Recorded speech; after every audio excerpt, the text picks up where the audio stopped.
Olá a todos e todas, sou Zuleika Corichak, profissional de educação física e atuo como gestora do lazer e sou membro do LAGEL, Laboratório de Gestão das Experiências do Lazer, grupo este ligado ao Gesportes da UNB. Neste vídeo quero compartilhar com todos os gestores de lazer, principalmente dos setores públicos, aqueles que estão iniciando ou irão iniciar, parte dos desafios enfrentados por mim na gestão do lazer no setor público. Mas antes de iniciar a explanação, registro que a docência e a gestão em hotéis, em recreação em hotéis, fizeram parte da minha atuação profissional. Essas experiências me ajudaram a definir o lazer como área de atuação, mas foi no setor público que adquiri a maioria das minhas experiências, enquanto gestora do lazer. Vale ressaltar que o conteúdo tratado no setor público passou longe do aprendido na minha formação acadêmica.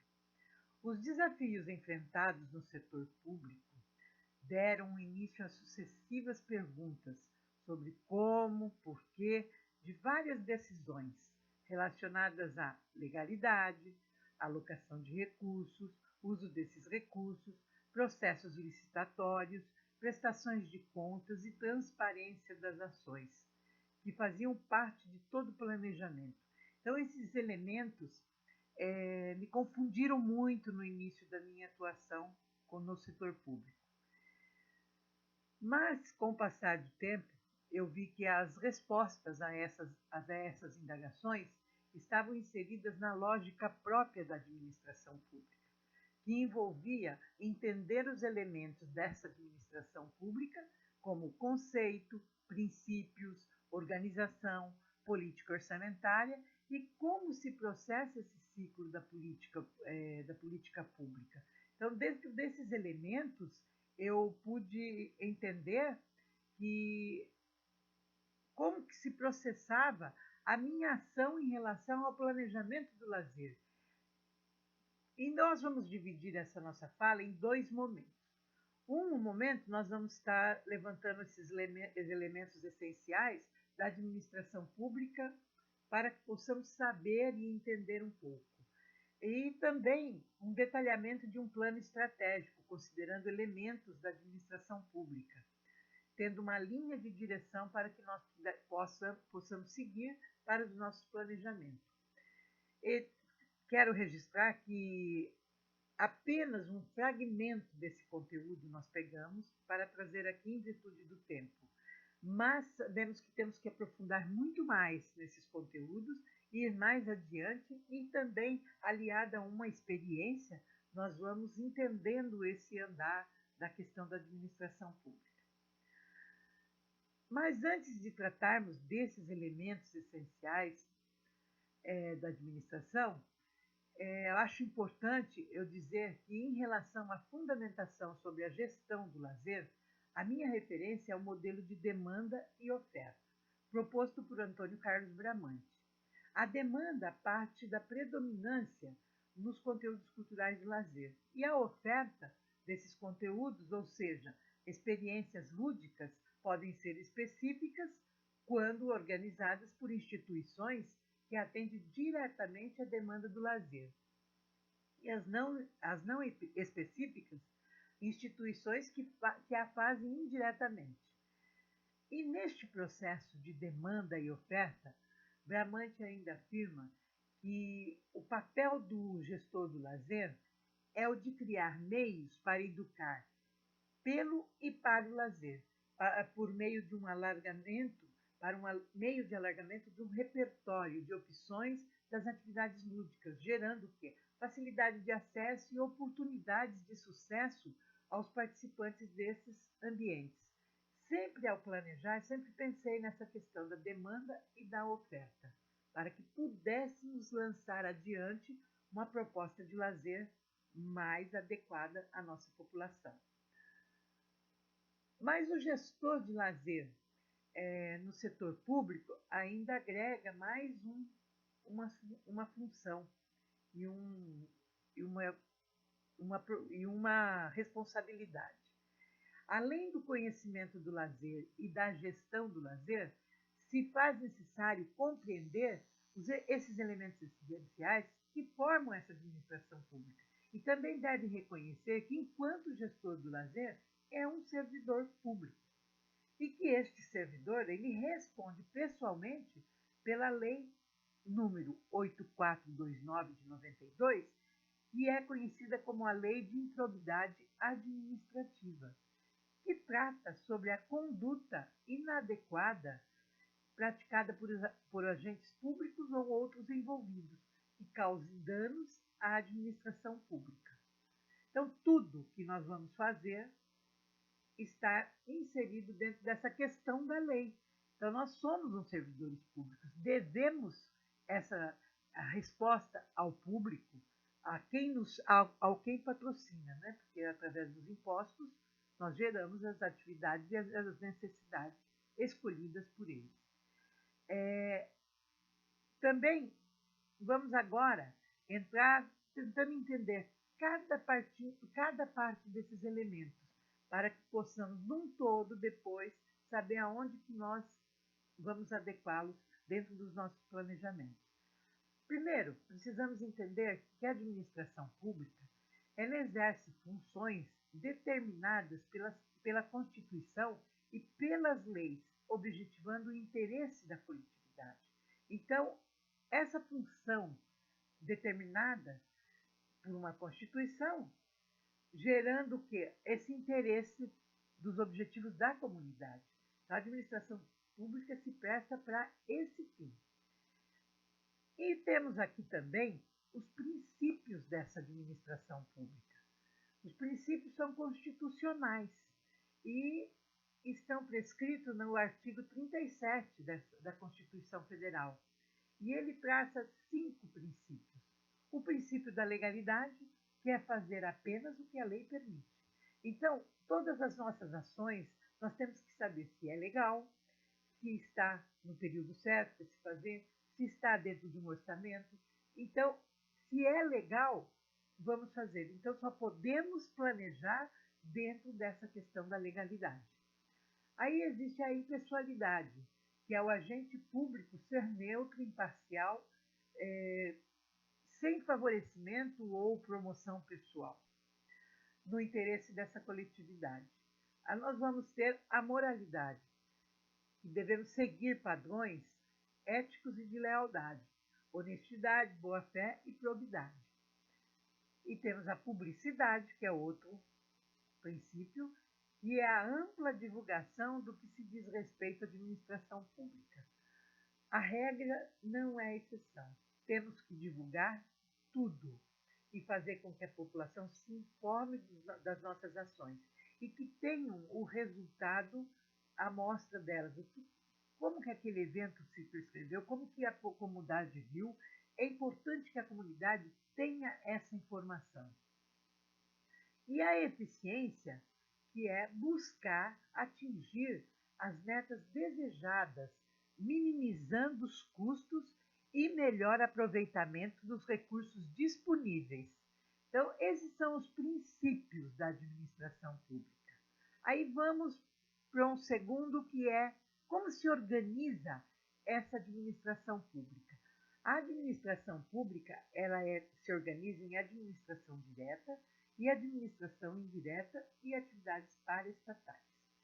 A administração direta, ela corresponde à prestação dos serviços públicos diretamente pelo próprio Estado e seus órgãos, que é a União, os Estados, os municípios, os ministérios, as secretarias, as secretarias, enfim, que respondem a esse serviço diretamente do Estado e pelo próprio Estado e seus órgãos. A administração indireta é o serviço prestado por uma pessoa jurídica criada pelo poder público para exercer tais atividades, determinadas atividades. Aí nós vamos ter atividades paraestatais, que, embora não exista um conceito legislativo que define o termo paraestatal, pode-se entender que tal é um ente privado que não integra a administração pública, direta ou indireta, mas que exercem atividades de interesse público, sem finalidade lucrativa, atuando paralelamente com o Estado no terceiro setor, que não é governamental e nem empresarial ou econômico, isso dito por Carvalho em 2016. Então, essas instituições elas prestam serviços públicos sem fins lucrativos e vêm contribuir com o serviço público das administração direta e indireta. Nós vamos entrar agora num item que eu julgo um dos mais importantes para a gente entender, além desses conceitos iniciais, que é a política orçamentária. Isto aqui afeta diretamente as nossas propostas e os nossos planejamentos, que é a política orçamentária do Estado. Ela tem um modo de ser todo especial, e é um modo de ser que acata o querer da população, administra esse querer, traduzindo em ações, através de leis, para dar o resultado, a volta para essa comunidade. Então, aqui é que nós podemos entender o querer da população e o que nós precisamos planejar. Nós vamos encontrar o plano diretor, o plano plurianual, a lei de diretrizes orçamentária e a lei orçamentária anual. Cada um tem a sua parcela e a sua responsabilidade. O plano diretor ele é ligado ao PPA, que é o plano plurianual. Se faz porque os objetivos definidos no plano diretor vão ser concretizados através de investimentos inscritos no plano plurianual. Então, quer dizer, a população define através desse plano diretor, são formados através de audiências públicas, proposto pelo poder público, para que venha ver quais são as necessidades dessa comunidade. Aí o plano plurianual, que tem que ser enviado até setembro do primeiro mandato do governante, e deve estar incorporado todas as despesas de capital e delas decorrentes, bem como as despesas de caráter continuado, para atender o que foi definido no plano diretor. Então, o plano plurianual acontece assim. Normalmente, ele é de 4 em 4 anos. Então, eu dou o exemplo seguinte, que quando o dirigente ele entra, ele administra o orçamento do administrador anterior. No primeiro ano, ele administra com o orçamento do ano anterior. E quando ele sai, ele deixa um ano para o governante que está entrando. A LDO, ela deve ser aprovada até de abril a junho. É o elo entre o plano plurianual e o PPA, que é a lei de diretriz orçamentária. Então, quer dizer, a LDO vem ligando a lei de diretriz orçamentária com a lei orçamentária anual. E vem traçando as metas e as prioridades e vendo a orientação e a elaboração que dispõe sobre essas alterações de legalidades e tributárias. Então, na lei de diretrizes orçamentárias tem que estar essas metas e vai traçar o que é prioritário. Porque nem sempre o que está no plano plurianual pode ser executado. Então, daí tem que se definir as prioridades, de acordo com o orçamento, de acordo com a arrecadação do município, do Estado ou da União.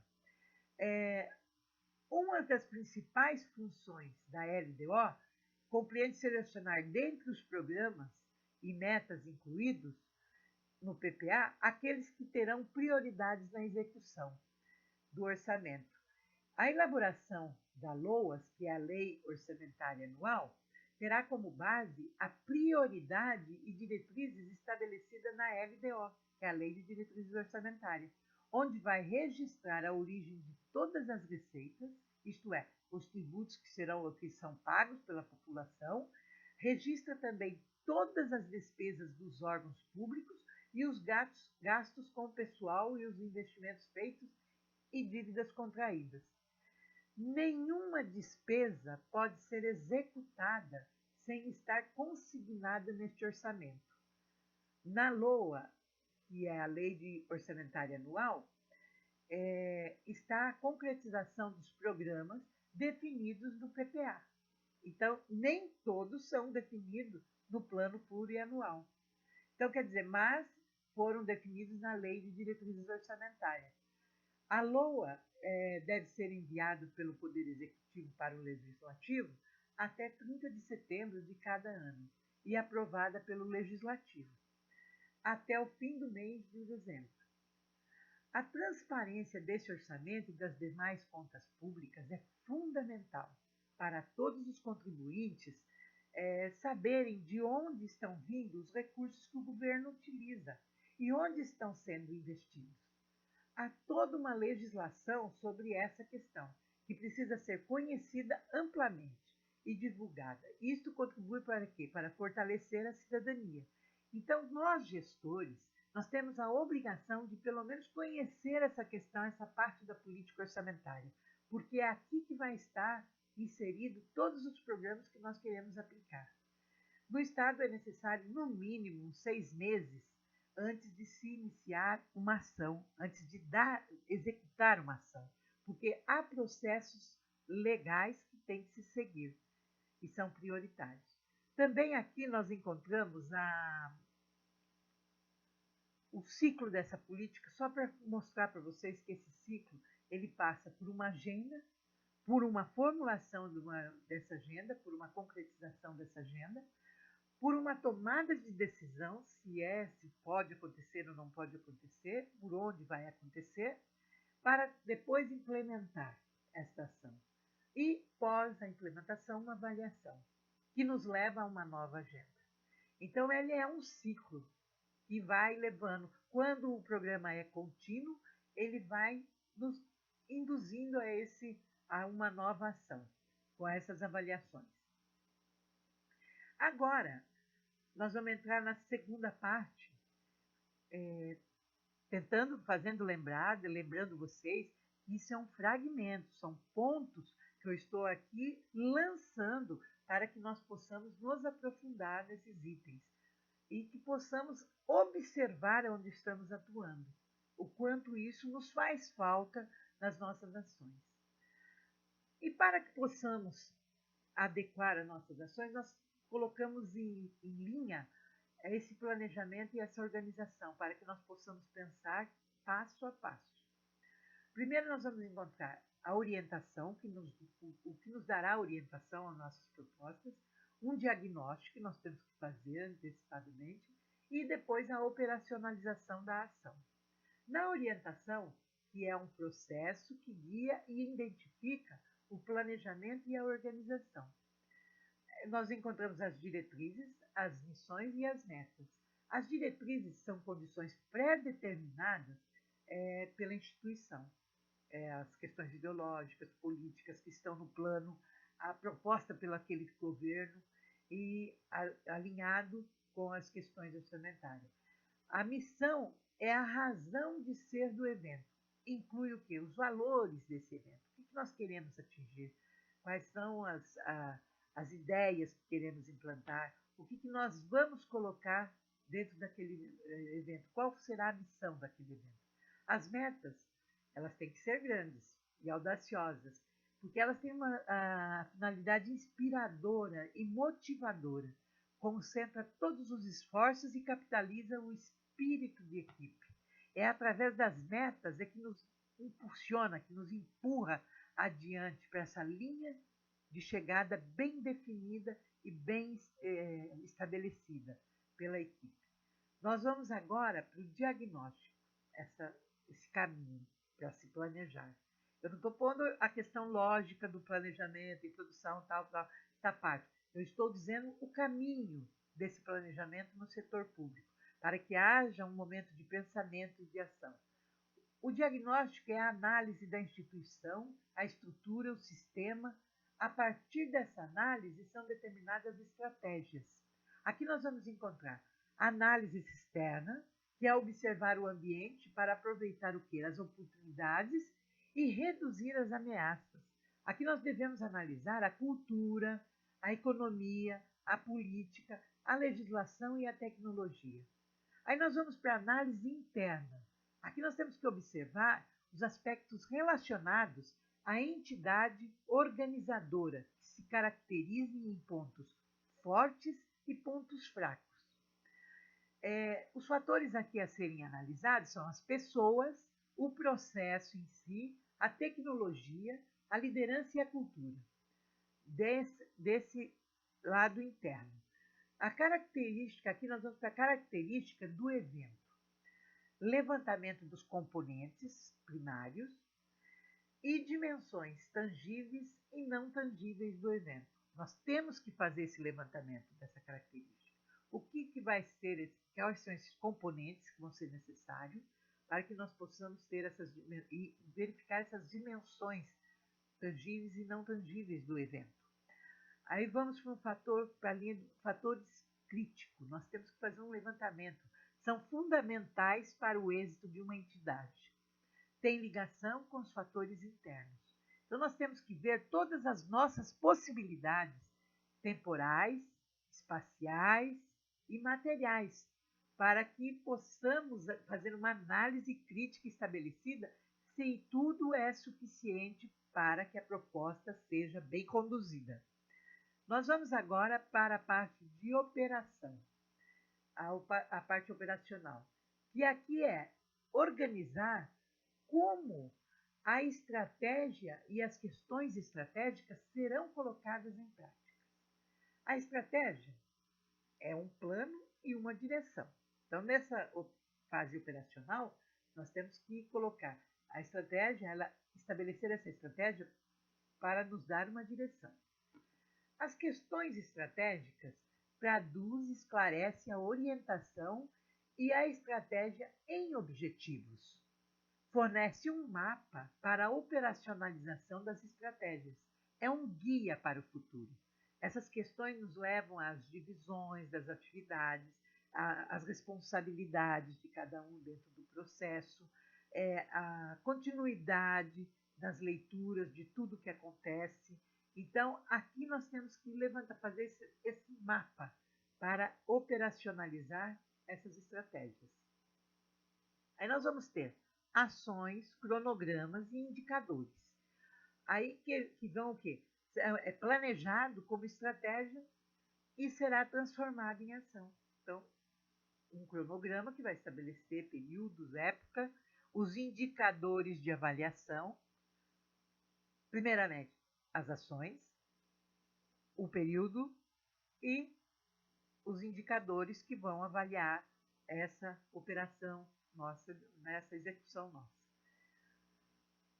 Aqui eu coloco de um checklist, um cronograma macro, dividido em fases, porque no Estado é por fases, nós nunca começamos um dia antes ou uma semana antes, são meses antes, ou quem sabe um ano antes. Então, todo para planejamento.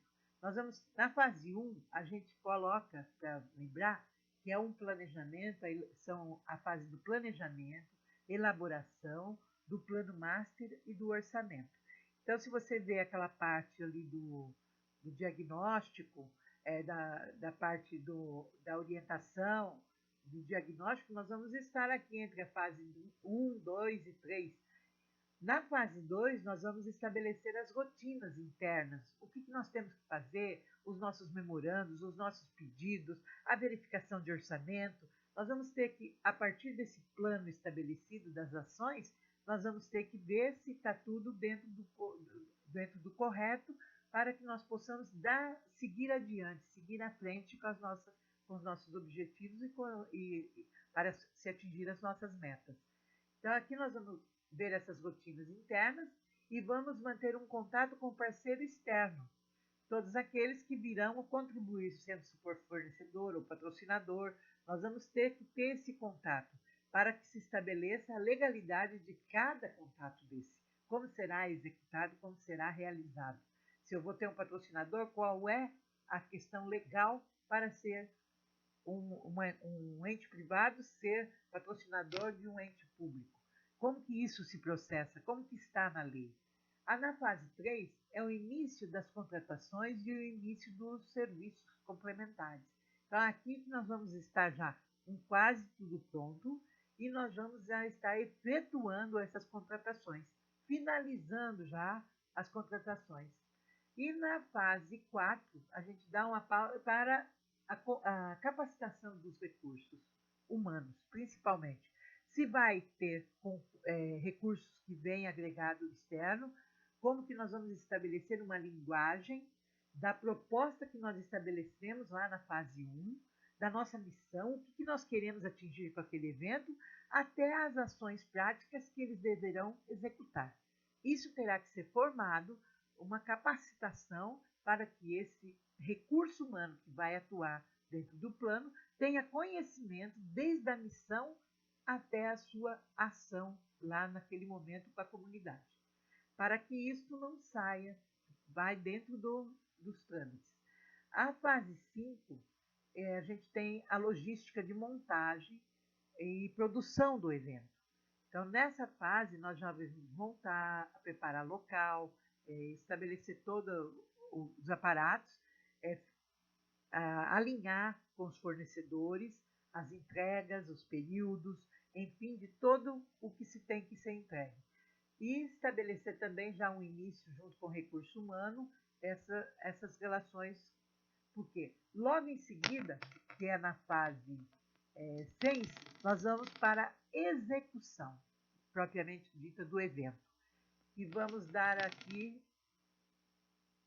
aí nós vamos implantar realmente, nós vamos ver se tudo deu certo. Eu costumo dizer, desculpa a brincadeira, que um evento no setor público, a gente começa assim, pondo as melancias dentro de um caminhão, dentro da caçamba de um caminhão. Até chegar nessa fase 5, que é a logística, a montagem, essas melancias têm que estar todas assentadas. Porque você sabe que quando um caminhão de melancia ele põe a melancia, é com o andar que as melancias se ajeitam. Então é mais ou menos isso. Nós temos que ter bem feito essa fase, dialogado bem nessa fase 1, 2, 3 e 4, para que na fase 5 esteja todo ajeitado, porque logo vem a execução.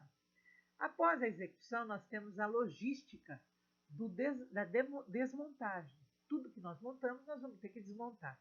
Tudo que nós compramos, nós vamos ter que guardar ou doar, enfim. Nós vamos aqui estar fechando a questão do nosso relatório, porque o nosso relatório começa lá na fase 1.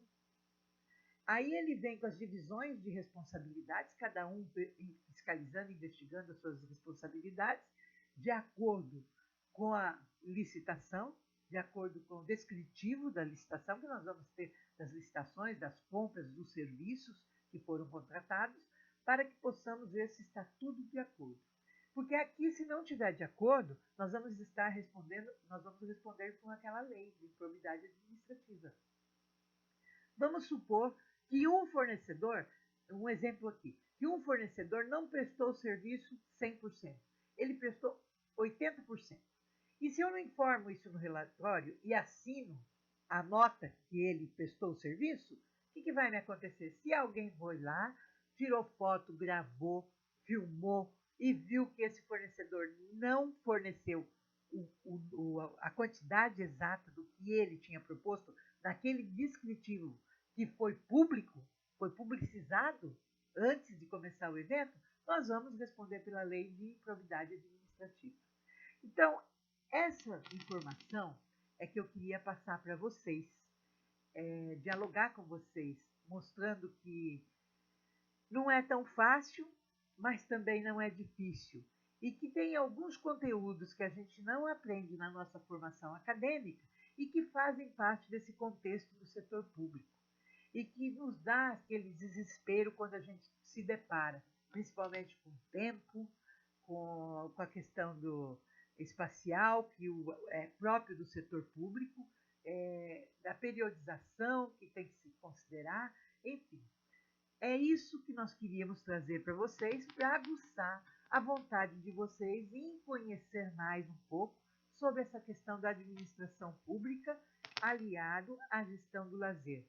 Então, e lembrando mais uma vez que foi apenas um fragmento em virtude do tempo.